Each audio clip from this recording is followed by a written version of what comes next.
But going down to Mirabeau, Rosberg made a bit of a mistake, locked the brakes up and went down the slip road. That meant the yellow flags came out, and Lewis Hamilton was caught in those yellow flags and in the end had to back off, so his lap was gone as well. So yellow, yellow, turn 5. Yellow, yellow, turn 5. Yeah, that was very good of him. Very good. On his controversial lap, he pulls over, still to miss this dip in the road because the car would bottom out there. Pulling across to the left, he leaves half a car's width to the barrier. Now that means that there's not quite such a good line into Mirabeau. And as he turns in, he locks the right front brake up. Now he's having a bit of indecision in the steering wheel. The car won't turn, he's heading for the barrier, and then he decides to turn left and go down the slip road. Now the stewards have had a look at this. They've decided that he was on a faster lap. He was going faster at that point in the corner. He did put on the brakes that little bit later, and they've no penalty basically. The grid position, pole position for Nico Rosberg, second for Lewis Hamilton stands. So Nico Rosberg in sixth, second place this year. The trophy is presented by Jean-Claude Lafont.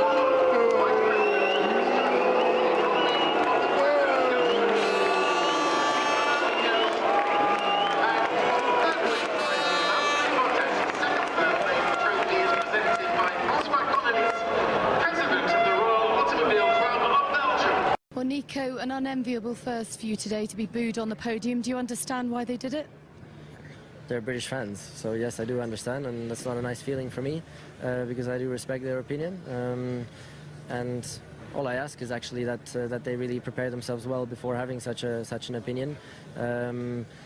Because, for example, by reading the regulations, you know, and really understanding what is the code of conduct for us drivers out there, you know, that's what I would ask. But all in all, anyways, I think that was a small minority out there today, and it was just the British fans that were here, and all the other people were excited, I think, to see a great race, and yeah. But of course, for us, it was a bad day as a team. Yeah, because Niki Lauda has been fairly vocal in blaming you for it, and Toto has called it unacceptable. Do you feel, therefore, that you owe the team an apology? I don't know. First of all, I don't know what they've said in detail, so I don't really want to comment on that. And also, in terms of apology or not apology, I haven't even seen it. I need to see it before being able to go into any such detail. So the incident's been described by some of the experts as clumsy or inexperienced, not cynical necessarily, but neither word really describes your style of racing, clumsy or inexperienced. I was quicker, and I wanted to overtake, and I went for it. The inside was closed up, so I went around the outside and tried to go for it, and then unfortunately we touched. What, you believe the overtake was on? Well, I definitely tried, yes, and I was alongside. There were two turns of the steering wheel, one after contact. Why was that? One after contact? Yeah. Well, because it probably, I don't know, I haven't seen it, but I don't know. So you need to look back and reflect, and then what? Go into a debrief and have a chat with everybody? Yeah, of course. After such a difficult moment for us as a team, we do have to, we're going to have to sit down for sure, yeah, and go through it. And who do you think will take the lead on this? Because there are obviously two team bosses, but one person has to really stand out. It is Paddy and Toto who are leading this team for us, and Nicky is consulting, you know, not consulting. He's a bit more in the background, helping out in his role. So it will be Paddy and Toto. So just to clarify, you don't think you were at fault? No, I'm not saying that at the moment. I haven't seen it yet, so I need to look at it. I don't have an opinion at the moment. Okay, thank you very much. Lewis, what's your take on the contact that you had with Nico? Well, whilst I was driving, I didn't really understand what happened. I felt quite a big thud at the rear, and then I just watched it on the replay just now, and I mean, I gave the guy space. I don't really understand, but you know, it's just really gutting for obviously for the result, but also really for the team. You know, my guys, they work so hard every weekend, and we've had such a tough year. The guys that are on my side of the garage, but just generally in terms of the whole team, and this is not good points for the team. We could have easily had a 1-2 out there today, and so it's just an overall not a great feeling. But when you hear the crowds booing and you hear that Toto and Nicky are both laying the blame squarely at Nico's door, how does that make you feel? doesn't make no difference really. I didn't finish today, so that's what really counts. It's interesting that you said you wanted to retire. It just seems to go against what we know of you, that you'd continue racing at all costs. Why do you think you did that? It's not a give-up thing or anything. My car, I don't know if you've seen my car, but I had lost probably at least 40 points, so I could do nothing. I was driving the arse of the car, and the thing was all over the place, and I couldn't catch Romain Grosjean, so it doesn't even matter if a safety car came out. I wouldn't be able to pass the people that are in front. You know, Sutil was pulling away from me, so what my thoughts is that I already had an engine that's burnt up in the last race, so I may have lost one engine, so I have one engine less than Nico already, which puts me on the back burner already for the next few races. So I was thinking, let's save this one so I can use it for the next one. That's my thought. Very clear thinking under pressure, though, from you to feel that. Well, at the back, I'm not under pressure. I was trying to catch up, but I wasn't really under pressure. Okay, so how should this whole situation be handled now, do you think? Are you going to go and speak to Nico? I don't have.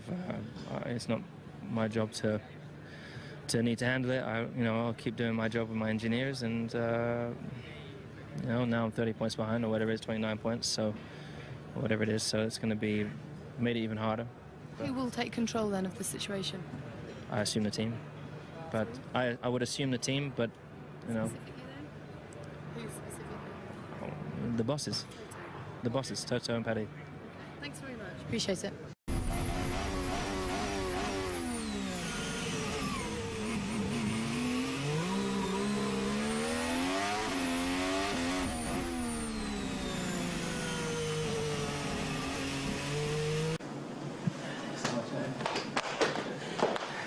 Okay. Yeah.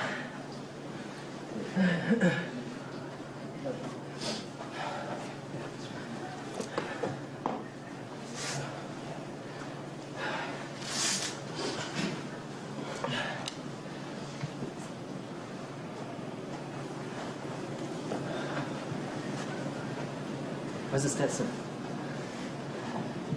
Can I go? Well, we are waiting for the instruction. Nico gets an equally good start to his teammate Hamilton. On the run down towards turn one, he slips into the slipstream of the sister car and makes a brilliant move around the outside. Now this is proper racing, and Rosberg was on fire there. He did it just inch perfect. But this is where something seems to go a bit wrong for him.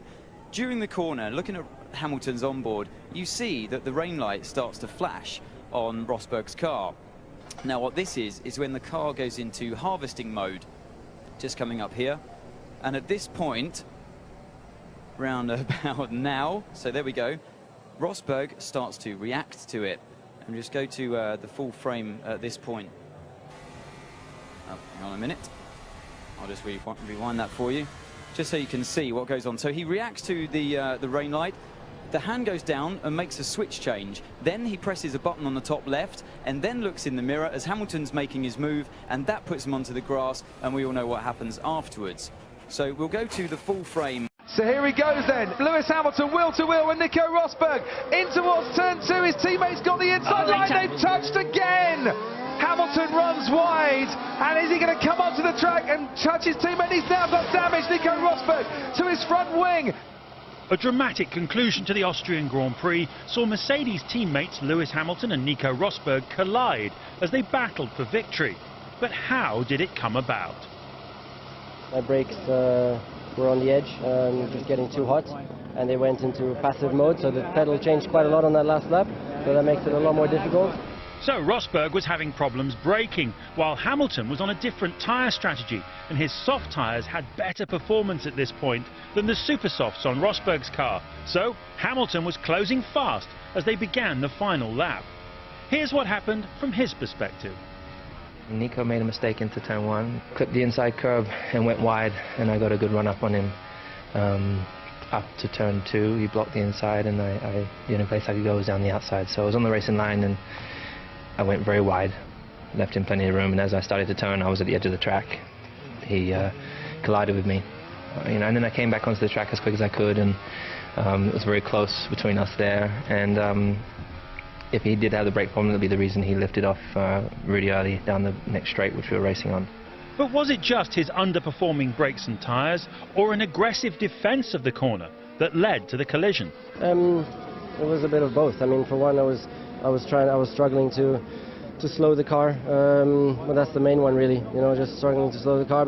But anyways, I'm on the inside, you know, and I have it's my position, and I have the corner, and I have the right to dictate the way. But the stewards disagreed, taking a dim view of Rosberg's racing line. If we have a look at Rosberg's line compared to his previous lap, it's easy to see the difference and how much wider he runs.